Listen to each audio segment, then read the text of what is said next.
Hi. Today I'm going to do some CrossFit and throw some stones after I eat this.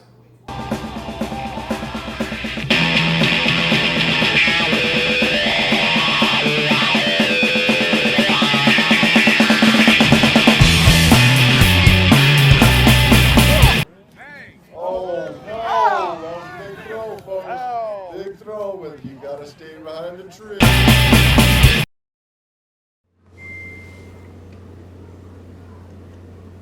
Maybe you're wondering why you're looking at my countertop. Maybe you're wondering why you're watching me get ready to make a peanut butter and jelly sandwich. Well, the truth is, the first part of my day is getting up early, getting my oldest kid to school, and then the younger one goes to daycare later, so this is me making her a little snack for the day that she's going to take with her. The reality is, I don't just get up and start trying to kill it and get after my training and all my weird little hobbies first thing. I got an important job to do. Now that's actually my lunch pack, that's not hers. But if you're going to watch the rest of this footage, you're going to watch me make a peanut butter and jelly sandwich, I'll speed it up for you and I'll add some really peppy music. Deal? Deal.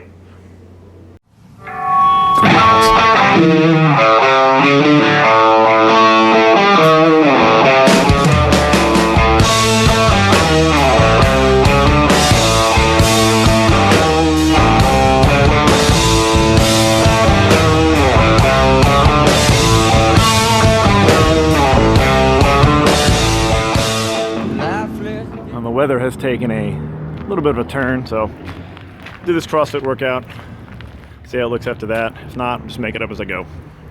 Also forgot my nice camera today, so oh hey, look, there's that guy. So I'm having to deal with a phone camera, which is a lot easier to face out than to face this way. Second day vlogging. Strength workout today was overhead squats. Had 5 sets of them. I tend to not view the overhead squat in the same way that I view my other strength movements, even other squats. I see the overhead squat as a tool to help build a snatch, to help get to the point where you can catch a snatch in a squat position below parallel and be comfortable with, you know, carrying weight above your head and catching weight above your head and standing it up. To that end, I think the days of I never really have gone that heavy on an overhead squat, but I think the days of really even approaching anything close to a 1 rep are over. Again, I try to feel the movement properly, try to do it properly, and, you know, try to move enough weight to where there's some stability challenges. And I don't just want to be squatting down and standing up just for the sake of doing it. I do want there to be a challenge, and I think the real challenge is in maintaining the midline. So that's what I shoot for in terms of weight. I think the most I ended up here was maybe 185, 205, I think.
So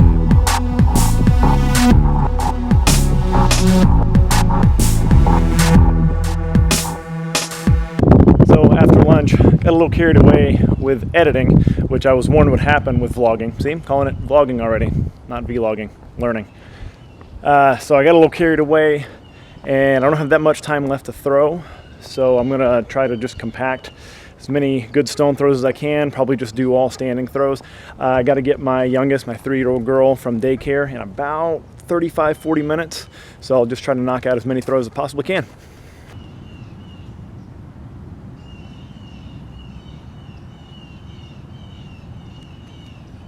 I was only able to get in about 10 to 12 reps, but they count.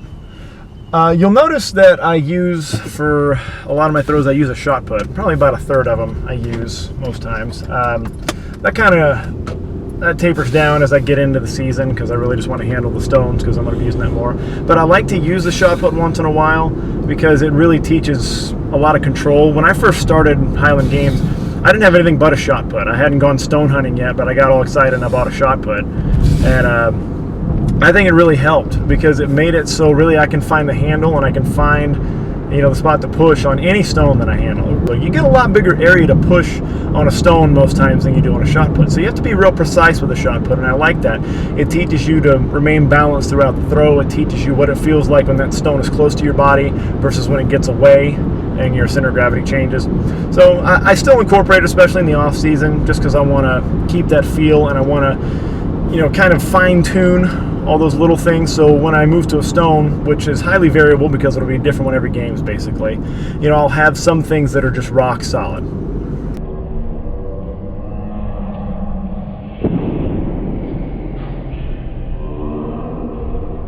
I actually went back and watched the tape of me doing the WOD, which was hang power snatches, pretty lightweight, pull-ups and wall balls.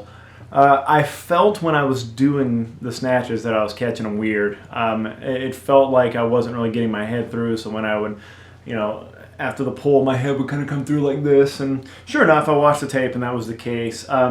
Full disclosure, 1 week ago, chopped the end off of my left thumb while cutting cabbage for Taco Tuesday at our house. So it was a pretty good cut, about a dime-sized piece of my thumb that I cut clean off. And it was sitting on the cutting board. My wife picked it up. We tried to see if it would reattach. Wasn't really enough to do that. So just had a nice chunk of my thumb gone. Been healing from that for a week. So the excuse train keeps rolling, as always.